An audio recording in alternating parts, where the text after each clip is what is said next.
Hello කොහොමද සුබ දවසක්.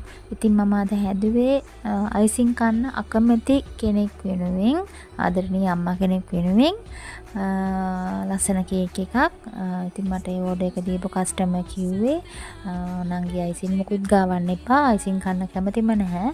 ඒක නිසා මට නෝමල් බටර් කේක් එකක් හදලා ඒකට පුළුවන් විදිහට චූරි ඩෙකොරේෂන් එකක් දාලා දෙන්න කියලා. ඉතින් මම ඒ කස්ටමර් එක කතා කරලා ඒ අම්මා කන්න කැමති මොනවද කියලා අහලා ඉතින් එයා වෙනුවෙන් මට මේක ලස්සනට ඩෙකොරේෂන් කරගන්න පුළුවන් වුණා. හැබැයි වටේ නම් මුකුත් ගාලා නැහැ කේක් එකේ. මොකද අයිසින් නැති එයා අම්මා අයිසින් කන්න කැමති නැති නිසා මම වටේ මුකුත් ඩෙකොරේෂන් දැම්මේ නැහැ. ගොඩක් හදිසියෙන් ආපු ඕඩර් එකක්.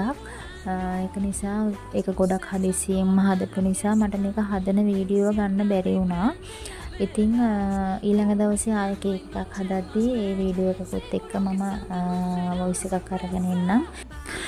ගොඩක් ස්තුතියි. එහෙනම් මගේ වීඩියෝ එක බැලුවට සුබ දවසක්.